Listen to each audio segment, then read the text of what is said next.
الرحمن الرحیم قالوا ادع لنا ربك يبين لنا ما هي ان البقرة تشابه علينا وانا ان شاء الله لمهتدون صدق اللہ مولانا العظیم۔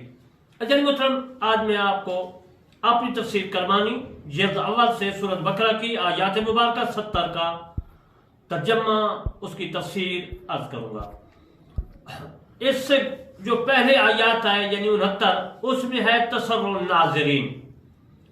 اس کا معنی ہے کہ گائے جو ہے دیکھنے والوں کو خوش نظر آئے، آدمی خوش ہو جائے، اتنی خوبصورت ہو۔ تو اس خوبصورتی کے متعلق یہ تفسیر تو میں عرض کر چکا ہوں گزشتہ، لیکن اس کے متعلق حضرت علی رضی اللہ تعالی عنہ فرماتے ہیں کہ جس نے زرد رنگ کا جوتا پہنا اس کے غم کم ہو جائیں گے، یعنی زرد رنگ کا جوتا پہننا چاہیے، کیونکہ اس رنگ کے متعلق رب العزت کا فرمان ہے تسر الناظرین، کیونکہ گائے بھی اسی رنگ کی تھی، دیکھنے والوں کو خوش کرتی ہے۔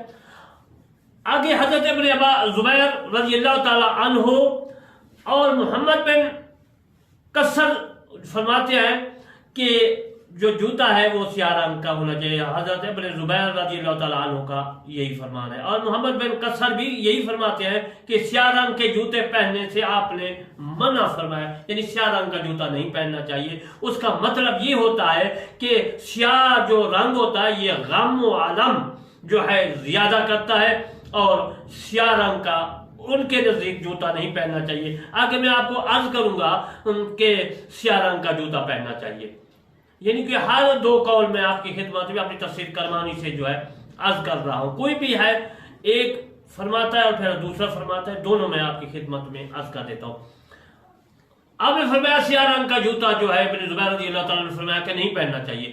فرعون کا موزہ سرخ رنگ کا تھا، فرعون کے وزیر حامان سفید رنگ کا تھا اس کا جوتا، رسول اللہ صلی اللہ علیہ وسلم کا موزہ سیاہ رنگ کا تھا۔ علماء کرام کو چاہیے کہ اپنا موزہ سیاہ رنگ کا پہنے، اور سیاہ رنگ کا علماء کرام کو ہونا چاہیے، کیونکہ حضور صلی اللہ علیہ وآلہ وسلم کے متعلق میں نے عرض کیا ہے۔ اس کے بعد میں اب اس آیات مبارکہ کی تفسیر عرض کرتا ہوں 70 کی سورہ بقرہ سے۔ بندہ ناچیز کرمانی، علامت الحسن کرمانی بسی، یاسرآباد چک مال تحصیل میرسی ضلع بہاری، صوبہ پنجاب پاکستان سے عرض کرتا ہوں کہ میرا چینل کرمانی ہے، کرمانی ٹی وی، اس میں قرآن مجید فرقان حمید کی تفسیر ہے۔ دوسرا میرا چینل ہے کرمانی ٹی وی 3، اس میں نماز، روزہ، حج، زکوٰۃ تمام مسائل ہیں۔ عزیز مطلب آپ نے دونوں کو ضرور سبسکرائب، لائک، کمنٹ کرنے ہیں تاکہ آپ کو بھی ثواب، مجھے بھی ثواب، اور میرا بھی شرط یہ ہے کہ میں قرآن مجید فرقان حمید کا ترجمہ کر کے پوری دنیا میں پھیلاؤں، قرآن پوری دنیا میں پھیلے، اللہ کا اسلام پوری دنیا میں پھیلے، میرے مصطفیٰ صلی اللہ علیہ وسلم کا فرمان پوری دنیا میں پھیلے۔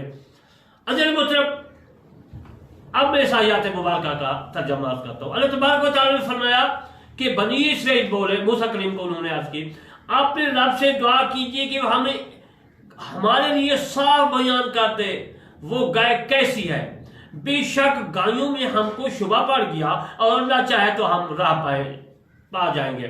پہلے تو اللہ نے فرمایا کہ نوجوان گائے ہونی چاہیے، پھر آگے دوسری آیات، اس کے بعد والی آیات میں اللہ تبارک و تعالیٰ نے فرمایا صفراء، کہ صفرا رنگ کی ہونی چاہیے۔ اب اس آیات مبارکہ میں انہوں نے پھر سوال کر دیا آگے کہ گایوں تو ہم نے بہت دیکھی ہیں، شبہ پڑ گیا کہ گائے کس طرح کی ہونی چاہیے۔ اب میں آپ کو اس آیات مبارکہ کا جو ہے ہر لفظ ترجمہ عرض کروں گا، ترجمہ میں نے عرض کیا، ہر لفظ کا تلفظ کا معنی عرض کروں گا۔ قالو کہا، جمع کا صیغہ قال واحد ہے، قال لا تثنیہ، قالو جمع ہے، قالو تمام بنی اسرائیل جو ہے وہ آ گئے حضرت موسیٰ کلیم کے پاس کہ ہم کو بتا، دعا کر اللہ کے بعد، ادو لنا، ادو دعا کر، لنا ہمارے لیے، یبین آپ نے سے بیان کرے، لنا ہمارے لیے، ما جو، اور پھر وہ عرض کر رہے ہیں موسیٰ کلیم کے پاس کہ دعا کر اللہ تبارک و تعالیٰ کے حضور میں کہ ہم کو گائے جو ہے بتائے کس طرح کی ہو جائے، کچھ ہے یا وہ گائے کیسی ہے، انا بشک بقرہ گائے، تشابہ جو ہے مل گیا، علینا ہمارے اوپر، و انا اور بشک ان اگر شاہ چاہا اللہ لمہتدون البتہ راستہ پانے دعا ہمیں کے لیے جو ہے فرما۔ جب وہ طرف یہ تو ترجمہ آج کیا میں نے اس آیات مبارکہ کا، اب میں آپ کو اس کی تفصیلات کرتا ہوں۔ حضرت ابن عباس رضی اللہ تعالی عنہ فرماتے ہیں کہ اگر کوئی بھی گائے ذبح کر لیتے تو کافی ہو جاتی، یہ نہیں کہ کیسی ہونی چاہیے، رنگ کیسا ہونا چاہیے، بوڑھی ہو، جوان ہو، بچڑی ہو، یہ اگر یہ نہ کہتے تو ان کے لیے آسانی ہو جاتی۔ اس سے ثابت یہ ہوتا ہے کہ علماء کرام کے پاس یا کوئی امتی اپنے نبی سے زیادہ کوئی سوال نہ کرے، جتنا سوال کرے گا اتنا الجھن میں، پریشانی میں، احکام سخت آتے رہیں گے۔ بہرحال اللہ تبارک و تعالیٰ نے فرمایا کہ وہ اپنے اوپر شدت کرتے چلے گئے۔ اللہ تعالیٰ نے فرمایا اس کے لیے اللہ تبارک و تعالیٰ نے بھی شدت فرمائی۔ حدیث پاک میں ہے کہ بہت بڑا مجرم وہ آدمی ہے کہ اس چیز کے بارے میں سوال کرتا رہے جس کی تحریم نازل نہیں ہوئی مگر اس کے سوال کی وجہ سے حرام ہو جائے۔ ان البقرہ تشابہ علینا وإنا انشاءاللہ لمہتدون۔ ان البقرہ تشابہ علینا، گائے مذکورہ کی جنس باعتبار رنگ ہونے اور زرد ہونے کی ہمیں معلوم نہیں۔ بنی اسرائیل نے کہا کس طرح کی ہونی چاہیے؟ پہلے بکرا کا لفظ استعمال ہوا۔ بکرا عربی میں گائے کو کہتے ہیں، اور اسی قصے کا جو ہے عامر مقتول کے قصے کا بکرا کا، گائے کا بکرا کہتے ہیں گائے کو، تو وہ گائے کی نسبت سے سورت کا نام بھی گائے رکھ دیا گیا۔ لیکن عزیز محترم بکرا نہیں کہنا چاہیے، کہنا چاہیے سورۃ البقرہ، کہ یہ سورت بکرا کے متعلق ہے، گائے کے متعلق ہے۔ اگر گائے کہیں گے کہ بکرا کہیں گے تو پھر تو گائے ہوگا کہ خود سورت ہی گائے ہے۔ اس طرح علماء کرام مفسرین کرام نے فرمایا اس طرح نہیں کہنا چاہیے۔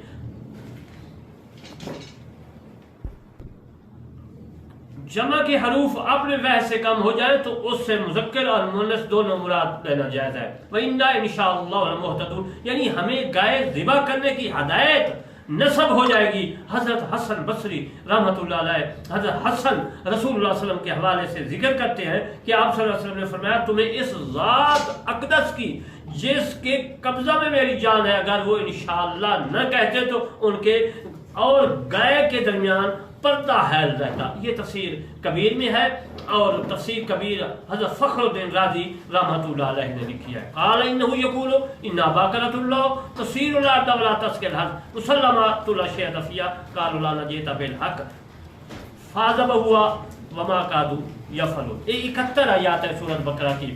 اس آیات مبارکہ میں عزیز محترم اللہ تبارک و تعالی نے بھی اسی طرح کا حکم فرمایا آگے۔ تو وَإِنَّا إِنشَاءَ لَمُهْتَدُونَ کے بارے میں آج کیا کہ اگر انشاءاللہ نہ کہتے تو میرے دوستو اللہ تبارک و تعالی جو ہے میرا مصطفیٰ فرماتے ہیں پردہ حائل ہو جاتا۔ اس کے بارے میں عزیز محترم میں علامہ طارق کرمانی آپ تفسیر کرمانی میں جو لکھ رہا ہوں، آپ نے دعا بھی کرنی ہے تاکہ اس آیات مبارکہ کو، اس تفسیر کو مکمل کر سکو۔ میں نے آیات مبارکہ 71 پڑھی ہے، اس کا ترجمہ عرض کر دیتا ہوں۔ کہا وہ فرماتا ہے کہ وہ ایک گائے ہے جس نے خدمت نہیں لی، کیونکہ انہوں نے پھر سوال کر دیا کہ کس طرح ہونی چاہیے۔ تو اللہ تبارک و تعالیٰ نے فرمایا کہ وہ ایسی گائے ہو جس سے خدمت نہ لی گئی ہو، بس چرتی رہے، کھڑی رہے، جس طرح بھی ہے اسے کام نہ لیا گیا ہو، کہ زمین جوتے نہ کھیتی کو پانی دے، یہ کنویں میں پہلے وہ چلاتے تھے۔ بے عیب ہونی چاہیے، جس میں کوئی داغ بھی نہیں ہونا چاہیے۔ پھر اس کے بعد بولے آپ جو ہے درست بات لائے تو اسے ذبح کیا، اور ذبح کرتے ہوئے معلوم نہ ہوتے تھے، پہلے معلوم نہیں ہوتے، انہوں نے کہا کہ بس یہی بات چلتی رہے گی، ہم گائے کو لے کر ذبح نہیں کریں گے۔ ان سے محبت یہ عقیدہ تھا جس طرح ہندوستان کا عزیز محترم لوگوں کا عقیدہ ہے۔ وما علینا الا البلاغ المبین۔